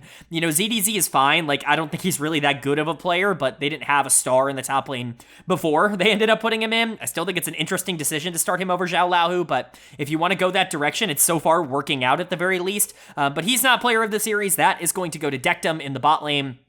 Ash Braum is, like, unbeatable. Like, there are really not a lot of circumstances in which that bot lane is really easy to deal with. Like, it's perma shutdown, it is complete oppression, and if you're the better bot lane, there is, like, no counterplay to it. It's really funny to watch. Dectum is getting player of the series for Game 3, but he was also excellent in Game 2 on the Kai'Sa, quite literally won them that game on the Kai'Sa, so Dectum really getting back into form. Life definitely helping with that. We talked about this earlier in the week. If this bot lane can get back to where they were in the spring split, which is like a borderline top 5 or 6 bot lane in the LPL, at least in terms of, like, production, that's massive for FPX. That completely changes the formula, and it really does raise their floor a bit. Milky Way had a very good week, but Kare is the one who continues to impress me in terms of overperforming my expectations for him. He has had a really good second half of the year so far, and this is kind of in line with his career norms. He was always kind of on that upward trajectory. He just kind of took a step back in spring. It's really nice to see that kind of get rebounded here in summer, if you will, by getting back to that interesting form. So happy to see that from FPX, but for LGD, like, I don't know what else to say about this team. I feel like I've talked about them so much in these segments where it's like, oh, outmatched. Like, it's just kind of, it is what it is. Like, they're going up against teams regularly that are just straight up better than them in every single lane, and there's really nothing they can do about it. Haichao continues to look excellent, and Meteor actually had a really good series off of some of his comfort picks, which I think was really encouraging for me individually, as, you know, I criticized him a lot for really only being able to play a lot of these AD marksmen coming out of the jungle, but Outside of those two, they just don't really have anything. Like, I'm a Birtle defender, but what was he going to do in this series? He was really good in game 2 in their win, and outside of that, he just kind of went neutral and didn't do anything in the back half of these games. Kepler and Jinzhao as a bot lane are legitimately one of the weakest in the LPL if that's who they want to play. Like, this is not just the weakest in Group Ascend. This is like a bottom 2 or 3 bot lane in the LPL in total, including Group Nirvana, if they want to play Kepler, and that was very much on display here. Jinzhao is going to get another dud of the series. These two not only don't work together well, they're often on different pages. Jinzhao wants to be a lot more aggressive than Kepler does, but Kepler is also just not mechanically talented enough to ever really follow up on the plays that Jinzhao does end up making for the team. It's just a really bad combination. Jinzhao was awful. Kepler was awful. This bot lane was awful. There was genuinely no reason to start Kepler, in my opinion. I think they're going to convince themselves that game number 1 was good enough to keep Kepler in the lineup because they hadn't been able to win with Xiaoya in this stage, but I think that is just, that's results-oriented thinking in a majorly negative way for the team overall, because this bot lane will never be relevant. So LGD continues to really struggle, unsurprisingly, and FPX looking pretty good. I don't think it gets better from here in terms of their schedule. They played the 2 weakest teams in the group this week, but at the very least, you were able to pick up wins in both of those series, and a lot of the players that you wanted to see get back on track really have, and so I at least feel better about FPX coming out of this week than I did going in. And then moving on to our third series of day number 5, and it's another pretty predictable outcome as we saw Ninjas in Pyjamas taking on JD Gaming. And JD Gaming is, of course, going to pick up the 2-0 win here, especially with how Ninjas in Pyjamas has been playing as of late. This was really not all that up for debate. This was not really a difficult one to try and predict. Of course, JDG were going to be favorites going into a matchup like this, but NIP, man, they have just completely fallen off. There is nothing even else left to say. A lot of the good that this team was doing, even in summer, let alone in spring, has been completely undone. Like, there is no cohesion, no synergy. The individual plays of these players have gone down dramatically. It's just all negatives. For JDG, I moved them up to number 2 in my power rankings last week because of Top Esports really struggling, and, you know, they've kind of earned that spot. I really do think that it's hard not to look at JDG and see one of the best teams in the LPL and one of the best teams in the world. Obviously, there is some, you know, lingering thoughts in the back of my head of how things went in the playoffs last split, where they just weren't good enough. There really is no other way to say that. They were not one of the top 2 teams. In fact, they weren't really all that close to being one of the top 2 teams, but some of the problems from spring have definitely been fixed, or, you know, a lot of the players I think have really gotten back on track, which is the encouraging part. Player of the series for me is going to go to Ruler. This is the biggest reason why I'm back in on JD Gaming, because JDG should have never dropped from the top 2, even with Top Esports playing as well as they were playing.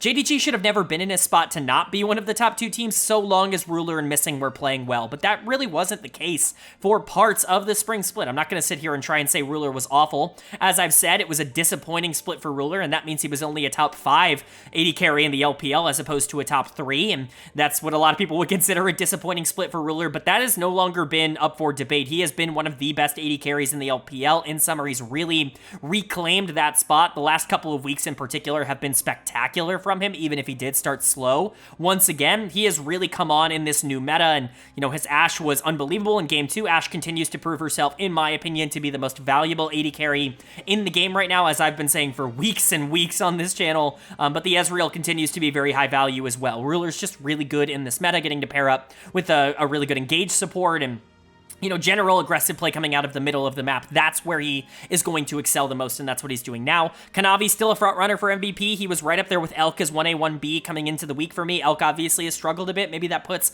Kanavi in an even better position. He has been spectacular, and he has carried a lot of games for this team over the course of this year. Sheer is awesome. This guy is way better than he has any right to be at this point in his career, obviously. Very similar to Vampire. He was plucked right out of solo queue and just put right into a major team, except Sheer has more than justified that spot so far on JDG, being able to not only survive but win 1v1s against even the best, and especially the best top laners in the league. It feels like he plays better the bigger the matchup it is, and then transition that well into the mid to late game. His macro is actually phenomenal, so no real questions about Sheer. Yagao can be a bit hit or miss, but for the most part it's been good. JDG is just a pretty scary team. I'm not sure they have the upside of a lot of the other teams in the LPL. I don't think their best version of their roster looks better than the best version of Top Esports, or even the best version of LNG or something like that. but I do think that their floor, so long as Kanavi and Ruler are still playing well on this team, is so much higher than any other team because you are guaranteed to have 2 elite players on your roster, and that's just something that other teams don't have. And then for Ninjas and Pyjamas on the other side, they have just completely collapsed. It's everybody. Like, I would love to say that it's everybody collapsing around Ruler, or Rookie, not Ruler. We just talked about him. I would love to say it's everyone collapsing around Rookie, but it's not. It's really, really not. Like, Rookie is also collapsing. It's just a really bad performance from everybody on Ninjas and Pyjamas right now, and it's really disappointing to see. Dud of the series is once again going to go to Aki. He was horrible this week, and honestly, it really does feel like he is just out of his meta. Like, I know we always knew that he was more of a Sejuani Maokai player. Like, that's always been a bit more of the scouting report on Aki, is take away the Vi, take away the Maokai and then the Sej and things like that, the facilitative engage, things that set up the rest of his teammates. However, I did not think he was going to do this bad in an AP jungle meta. He has just not adapted at all. He has been really poor in the summer split. And that's a really sad thing to say. Photic and Juo, like I've said multiple times on this channel, have completely regressed back to, in my opinion, closer to 2022. Like, this is like 2022 Photic for me. The year that everybody was saying he was this big breakout star on Victory 5. This was the kind of play he was giving on that team, except the rest of the team just isn't good around him right now. I still think this is better than last year, because last year really was that bad, but Photic is not someone I trust. He has completely lost all of that after gaining it back in the spring split. Juo's been really bad. You know, and again, Rookie's not winning. Like, he's losing 1v1 in lane. It's not like he is winning and then the rest of the team is collapsing and he is having to, like, try to pick up the pieces. He is also getting beat. It's just a complete and utter travesty for them at the moment. They are just not good, and right now it feels like they are very clearly one of the bottom 2 teams here in Group Ascend. And for JD Gaming, hopefully they can keep this run going. Right now they are going to be a team that competes for, you know, a championship, with Bilibili losing to LNG earlier this week. There's a spot open at the top. Nobody has really held on to that #1 spot guaranteed, at least in terms of the expectations. JDG is very much in that race, and I'm excited to see if they can grab hold of that like they did last year. But now we get to move on to day number 6, our penultimate day here in week number 3. And man, did we have an interesting one to kick off. Day number 6, it was WE taking on OMG. And OMG is going to pick up a 2-0 series win. They're not going to drop a single game. They look better in both of these games than WE. They're going to remain undefeated at 4-0. They're going to move to 8-2 in terms of game score here in Group Nirvana. And WE, they came into the week 2-0, 4-0, feeling good. They're walking out of the week 2-2, 4-4. This is a really weird situation for them to be in. The consensus best team in the group by basically everybody, me included, is not living up to that hype after a really rough week number 3, but OMG, talk about a team coming out of nowhere to really prove that they deserve to be further up in these rankings. A team that honestly was horrible in the qualification stage, showed absolutely no sign of life. I thought they were going to come in here and genuinely be one of the bottom 1 or 2 teams in the LPL. That really felt like what they were for a majority of the beginning of summer, especially with how things ended in the spring split. You know, they were in playoffs, but they didn't look particularly good going into playoffs, and their roster got worse, quote unquote, going into this split. And so for them to come out here and just completely change things, for Tianjin in particular to come into this team and really just reinvigorate them, it's crazy. I would have never seen this in a million years. Tianjin is going to get player of the series. This is his 2nd in 4 series, and honestly, there's a case to be made that he should have gotten another one last week. He has been unbelievably good for OMG. I don't even really know what to say, because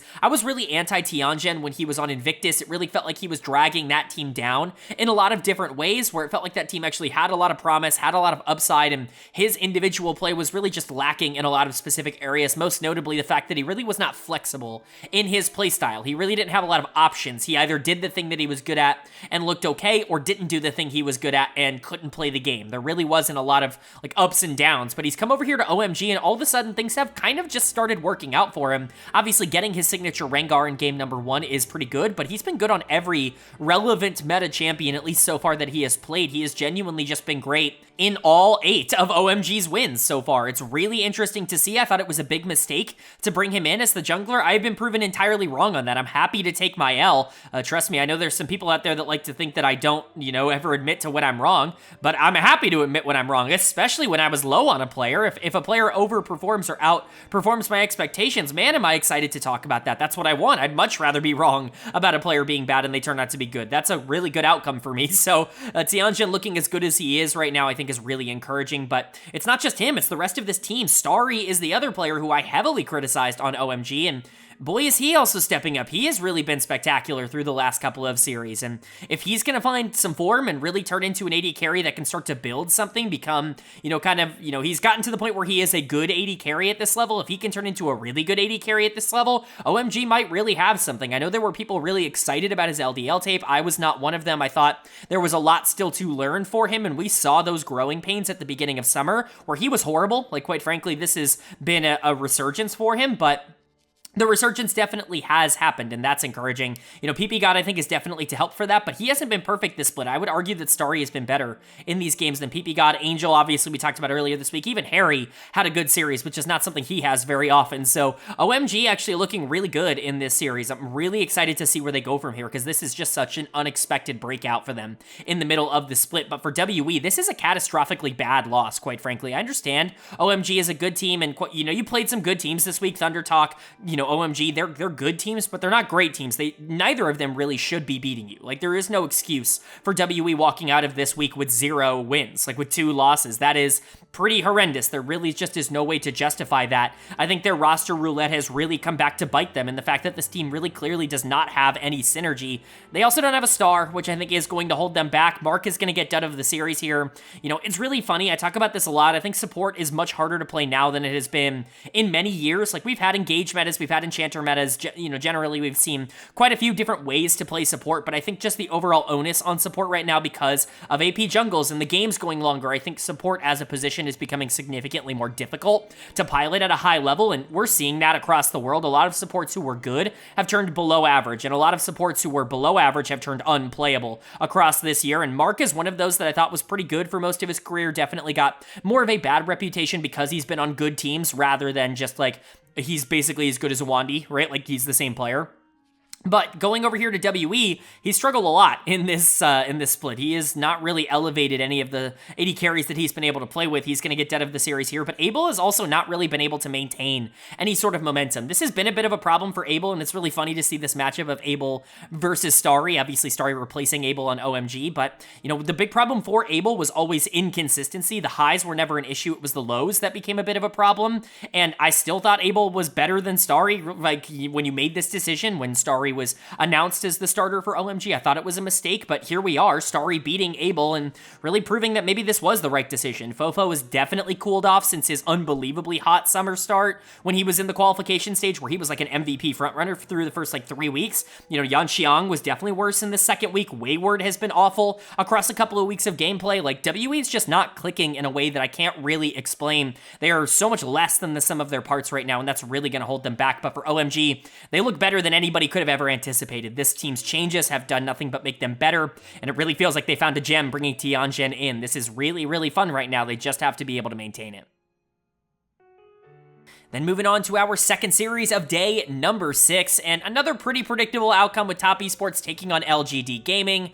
Top Esports picking up the 2-0 win, again anticipated. The games were close. I think that's a pretty exciting thing if you're an LGD fan or just someone who wants relatively interesting League of Legends, is that the games weren't blowouts, maybe as you would have anticipated. You would have thought Top Esports could come out here and just absolutely obliterate everything that LGD was doing because, that's what you would expect the talent difference between these two teams to be, but LGD did put up a relatively good fight. Haichao's really good, guys. Like, I don't know what else you want me to tell you. Meteor actually had a really good week, all things considered. Considering this team went 0-3 in terms of their 3 series, Meteor played really well, Haichao played really well.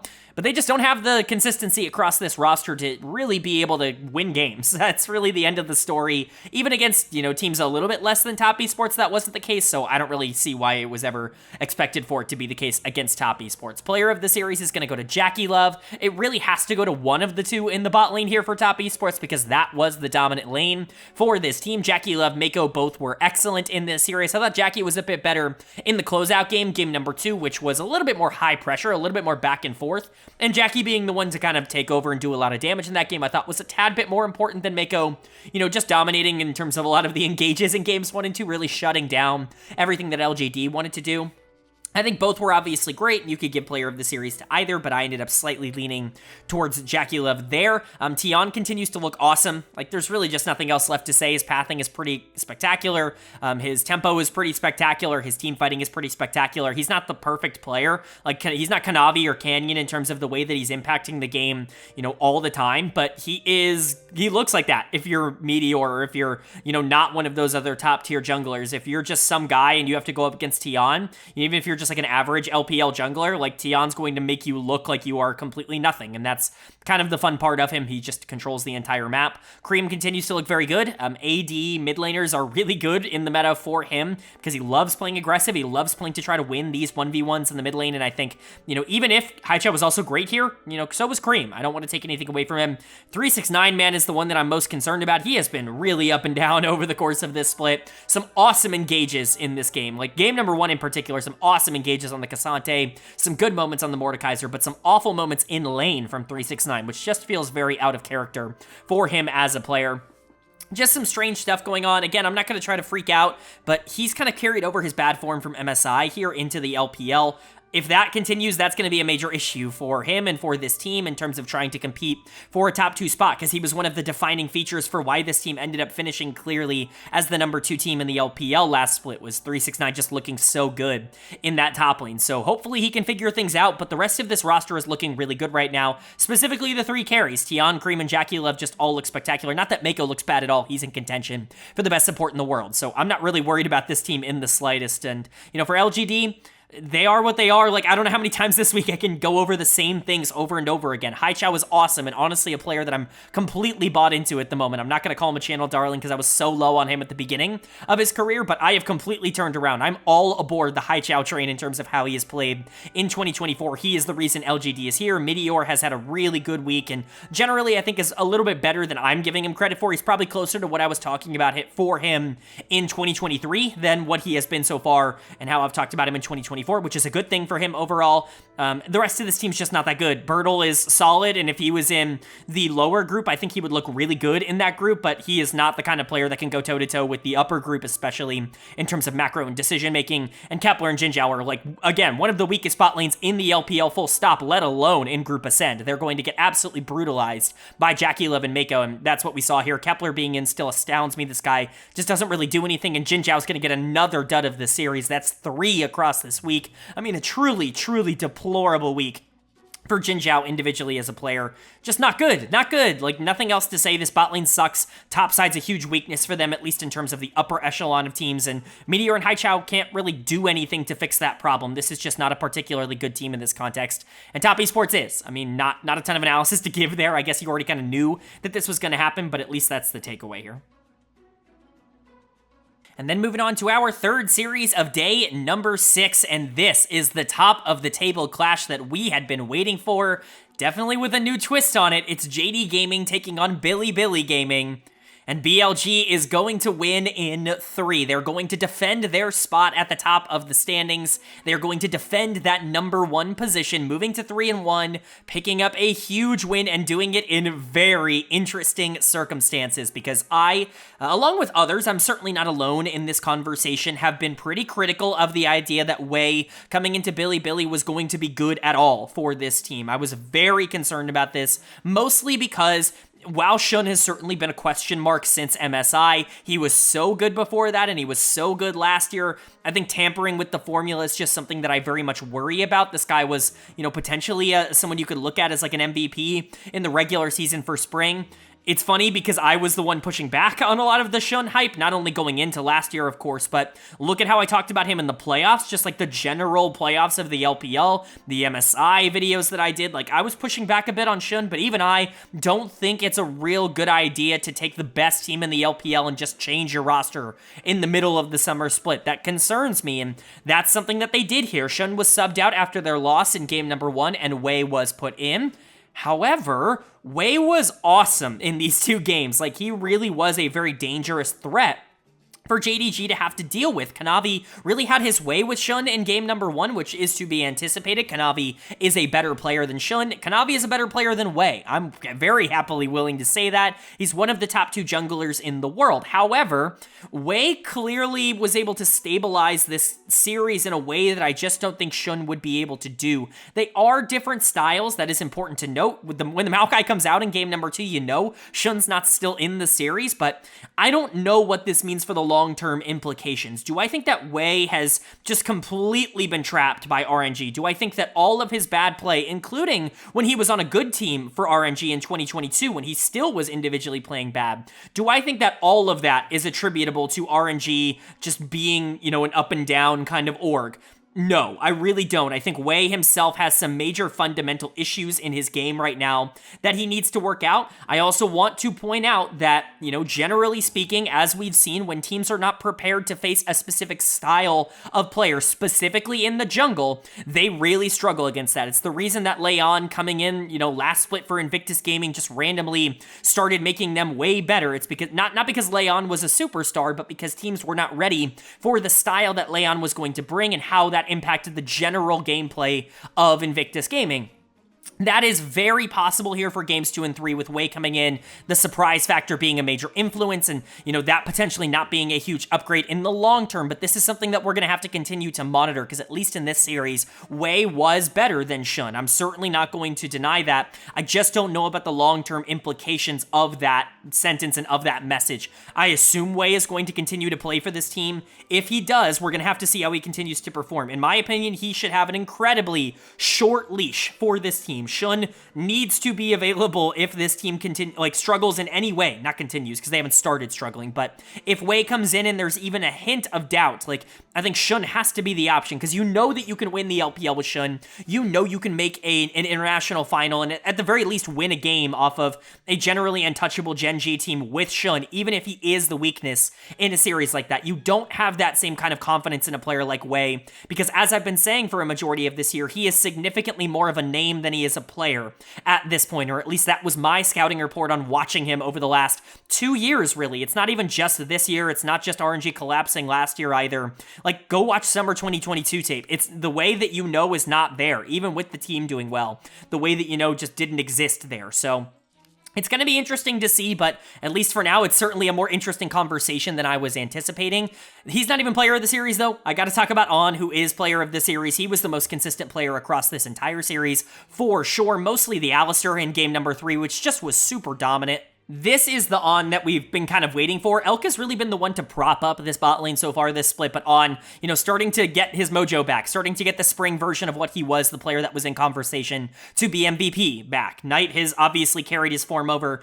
Bin was fine in this series, not exceptional, but good enough. Bilibili looked good. I think generally you're walking out of the series obviously feeling good, but the conversation is all going to be around the jungle and not really around any other part of this team. But for JD Gaming, you know, there's some good and bad. Kanavi's awesome, man, and he proved that once again. He single-handedly won game number 1 on the Kazakhs. You know, Ruler definitely helped, but Kanavi is the guy here for JDG, and he's going to be the one that's going to elevate them if they are going to compete for a title. Unfortunately, he couldn't get the same advantages in games 2 and 3, and the rest of this team just wasn't prepared to actually be that difference maker. Specifically, the solo lanes, I think, were really weak down the stretch of the series. Sheer is going to get my dud of the series. This was a rather easy pick for me. He just was entirely inconsequential towards the back half here. We had talked about how he, so far, has actually risen up to big games. Like, against top esports, he looked really good. He had looked good earlier this week. Like, there was a lot of hype and excitement going into Sheer's performance, but this was not the one that you were kind of looking for. This definitely felt like a rookie in a pretty pivotal matchup. That's going to be something to continue to monitor, but Yagao also just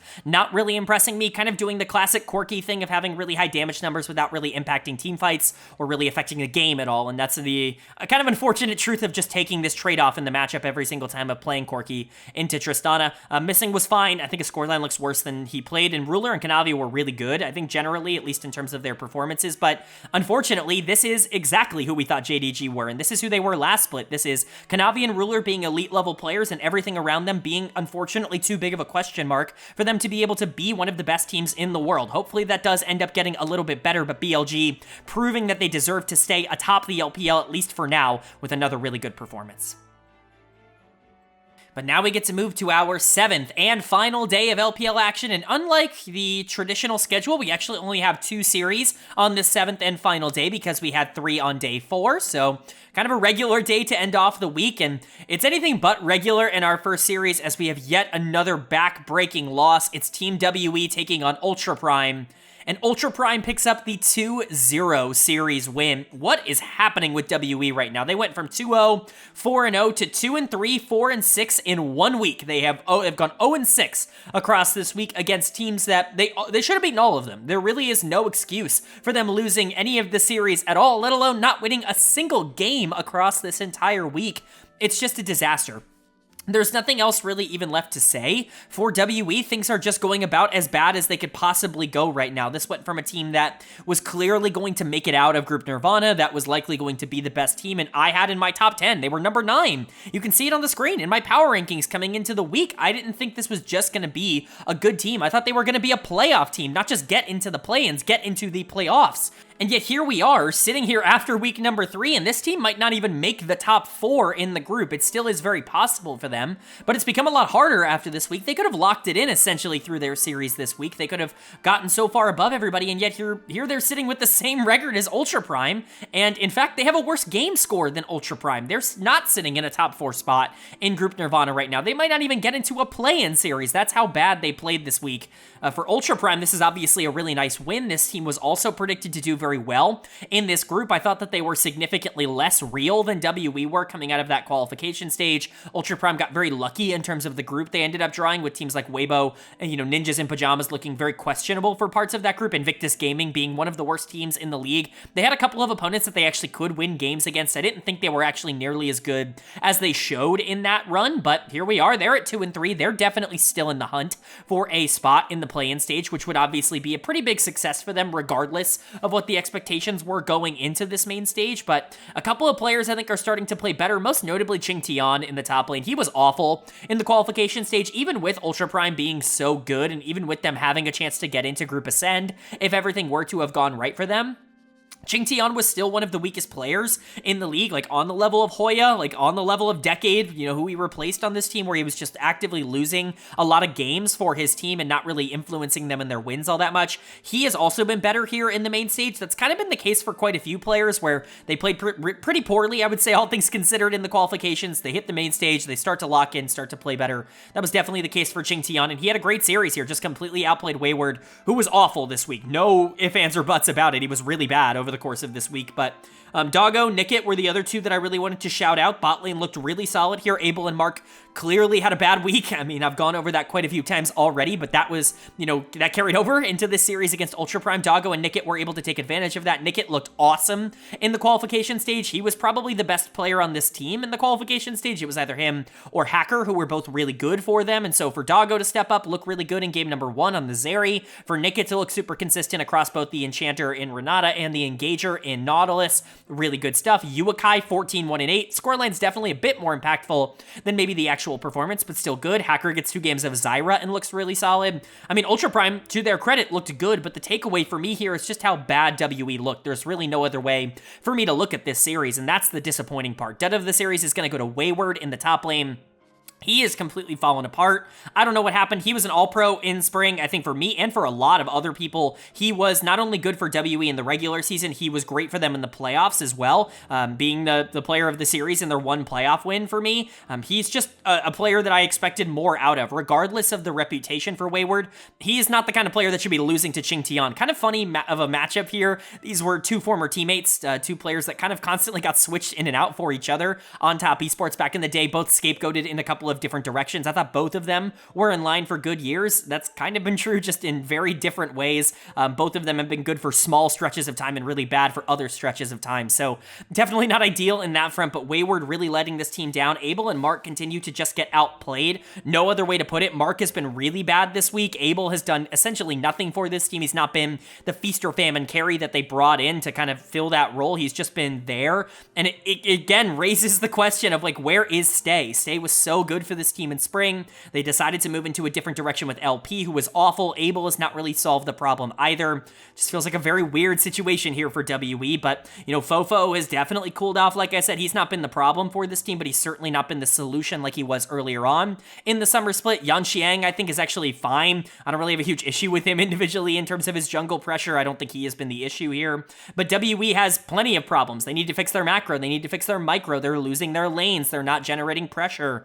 It's just every problem in the book right now, and I don't really know what else to say, but for Ultra Prime, big win. Like, you're sitting now at 2 and 3. You got to keep yourself alive somehow. Again, 4 is probably the magic number. To be halfway there is pretty solid, but you're going to be running out of time rather soon. Next week is going to determine a lot for a lot of these teams, and that's going to include both of the teams that we talked about here in this section, but Ultra Prime definitely putting themselves in a pretty good spot after this win.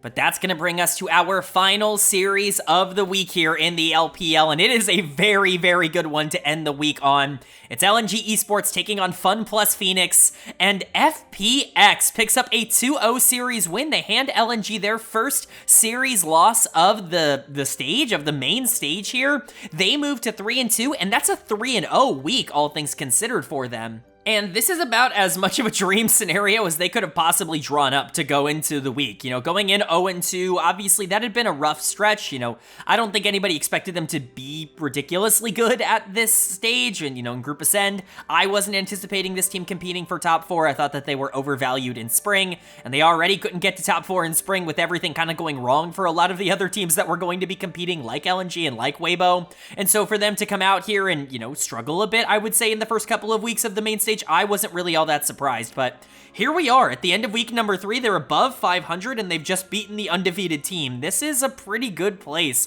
for them to be sitting. It's not perfect, but they've really turned around a lot of different things, and I'm excited to talk about them. Player of the series is pretty obviously going to go to Life. I don't even think that's really all that up for debate. This guy absolutely dominated both of the games here.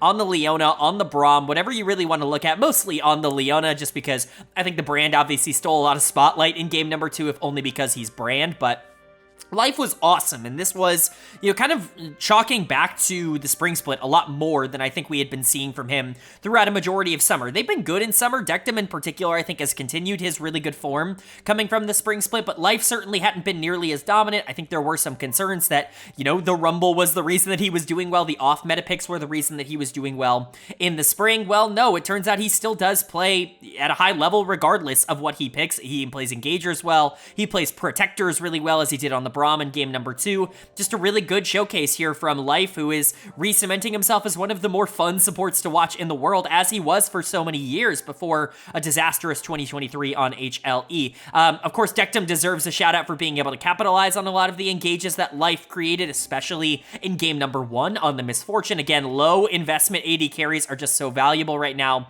MF, Ashe, Ezreal, these are champions that basically don't need any investment from your team. They can just kind of be on their own, and they're going to do really well. That's what you want to see out of the bot lane right now, and Dectum does play that role arguably better than a lot of the other better AD carries at this level. And then Milky Way, in a carry jungle meta, yeah, you're going to want someone like Milky Way in the jungle. Brand is just one of those picks where if it starts to get rolling, it's going to completely take over. Brand is ridiculously broken at the current moment. If there's anything to take away from this current meta from me, that has absolutely been the case. It's that the difference between a good brand and a bad brand is literally wins and losses at the current moment, and bad brands, even then, aren't really all that bad. That champion just does so many things for free at the moment in terms of jungling, but Milky Way had a phenomenal week. Care had a phenomenal week. ZDZ probably played his best series of the week here against LNG. The Twisted Fate was like really working for this team, and in fact, ZDZ was in conversation for player of the series for me as a whole because of how good his Twisted Fate was. So some really interesting things here for FPX, just generally a really good series, and I would argue this was their best series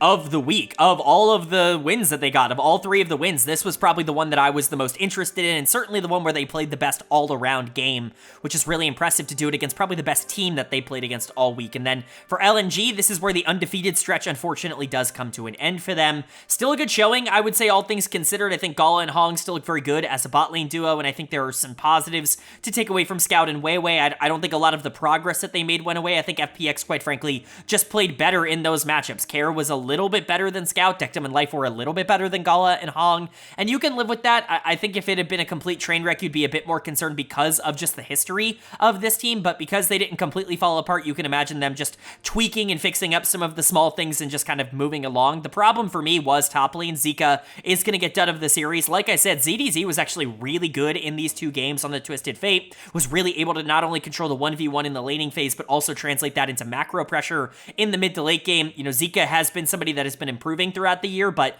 he kind of came crashing back down to earth here. He just lost the top lane matchup, which is pretty unacceptable in this particular matchup because he should just straight up be infinitely better than ZDZ in the 1v1. That is just kind of the player diff, right? If you're playing Gnar into Twisted Fate, you can't really get away with losing that as hard as he did in that second game. So that's something I definitely want to see improve. But outside of that, I'm really not all that concerned for LNG. I think they're going to be just fine in the grand scheme of things. This loss is definitely going to be frustrating, especially because it was 0-2. I think if you had won a game, you definitely feel better about this, but that's not the world we live in. FPX walked out of this with a really strong win. LNG could hopefully bounce back. You know, they were really on an upward trajectory, and that kind of came crashing down here. Hopefully this is a setback rather than a roadblock. And then for FPX on the other side, massive win and a massive week for them, you know, just in general, all things tying in. This was a fantastic week, number 3 for them, basically everything they could ask for, and they are now in that position where it's like, they're the hot team in Group Ascend. They're the ones that you have to be worried about, and a team that I was kind of counting out going into the week has all of a sudden made a very, very interesting claim to be in the upper echelons.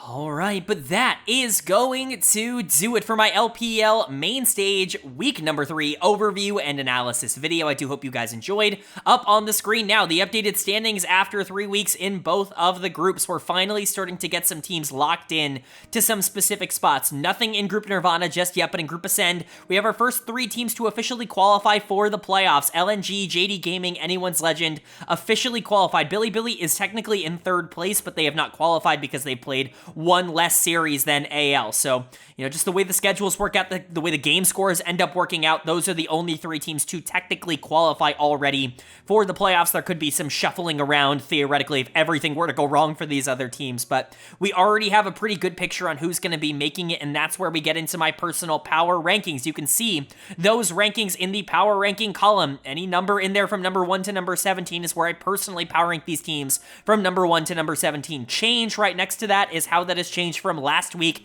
to this week. So we can go over the risers and the fallers. I still feel like I'm going to get some comments where it's like, it's crazy that you're not making a crazy amount of changes. There were some big upsets in the LPL this week.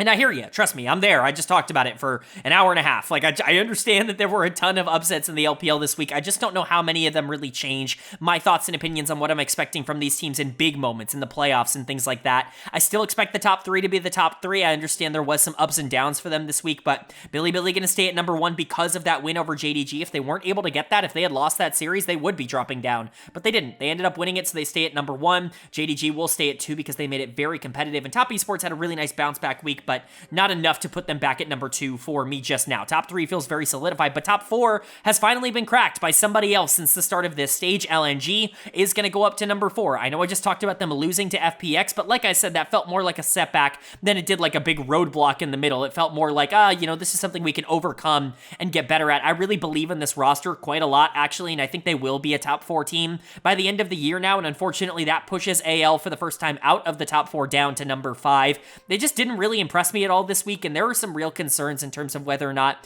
this team more so capitalized on the negatives that a lot of other teams had, like Ninjas and Pyjamas and like Weibo Gaming, rather than them just being spectacular. I still think right now they are clearly a top 5 team in the LPL. They will be competing for a world spot, but I'm not quite as sure that they're going to get that spot going into next week. And then Weibo's going to stay at 6. I still feel good about this team, which means that FPX with a 3-0 week still only goes to number 7. They looked awesome this week, and I wish I could move them up further, but I just can't, in my heart of hearts, say that FPX is more likely to go to Worlds than Weibo Gaming, because I don't believe that. Like, I really don't. Weibo might look worse on any given day, but I think they are going to have more of the upside needed to go to Worlds. I think FPX has a bit of a hard cap. Maybe I'm wrong about that. Maybe they can continue to upset teams like LNG and continue to push forward, but I think they got a lot of their easy series out of the way this week, and outside of LNG, they weren't really tested all that much against LGD and Ninjas and Pyjamas, who are both in free fall mode right now, and so I'm going to be a bit cautious and just move them to number 7, but if they can carry this over, I'm going to keep raising them up, and then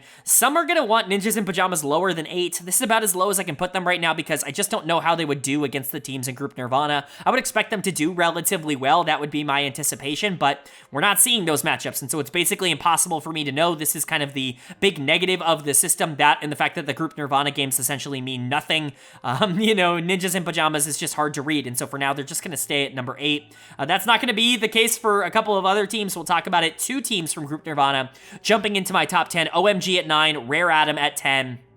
I don't really feel there's any other way to do this. OMG going to jump up 4 spots. They are clearly the best team in Group Nirvana right now. They have figured something out. Tianjin has unlocked something for them. Starry has really kind of risen to the occasion. Angel feels like he's back in form. Everything feels like it's kind of clicking more than it had at any point. And so, yeah, they feel like the 9th best team in the LPL at the moment. And Rare Atom's going to move to 10, mostly because LGD just does not feel like a top 10 team at the moment. And maybe this is, again, the curse of being in Group Ascend, but they're going to fall to number 11. Perhaps they should be higher. Like, it's really hard to kind of get a good grasp on that, but it's weird, right? Like, they are a team that did so well in the qualification stage that they're almost now being punished for doing well because they just get slaughtered on a game-to-game basis. It's really hard to get an idea of where they land because now they're not playing OMG or Rare Atom or these other teams that they should be competing against. They're playing, the best teams in the league, and that's not necessarily fair to judge them off of. So it's really kind of an interesting conundrum, but we'll have to see if they can at least go even against teams like NIP later on in the stage. And then for the bottom half of here of Group Nirvana, you've got Thunder Talk staying at 12. They looked good this week, but not better than Rare Atom or OMG, who I think are the top of the group.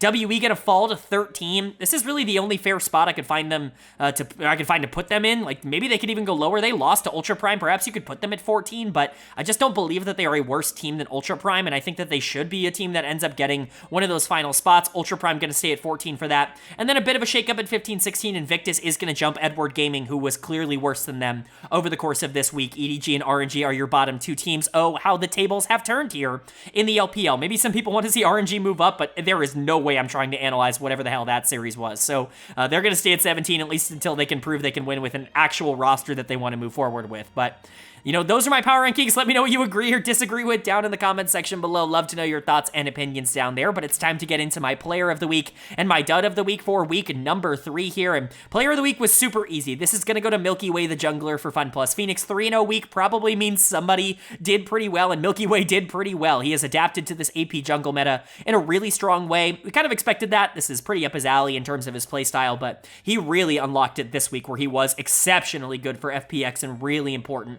towards their wins. And then my honorable mentions, Tianjin, the jungler for OMG, the new jungler for OMG. He has come in with a bang. He has looked amazing over his first 2 weeks, and he has completely revitalized OMG. To see him getting a runner-up for player of the week is something I never thought was going to happen for a player that I had basically given up on. So really excited to see that. And then Jackie Love, probably the most expected of the 3 here on this list. Jackie Love is awesome, and he had a great week. Top Esports looked much better than they did in week number 2 here. So, Milky Way is going to get player of the week, and those are my runner-ups. But my dud of the week, this was also very easy for me. It's going to go to Jin Zhao. There were a couple of players that were definitely in conversation for this, but LGD was an utter disaster, and no one was more of a disaster than Jin Zhao over the course of this week. Perhaps you could give this to someone like Wayward for WE, who was also a disaster, but I think Jin Zhao was way worse individually in terms of the performances that he gave. He's just not good enough to be playing in Group Ascend. Like, every single game he has to go against some of the best supports in the world, and he is absolutely not the kind of player that can pull that off, especially now that he has to lane with Kepler. So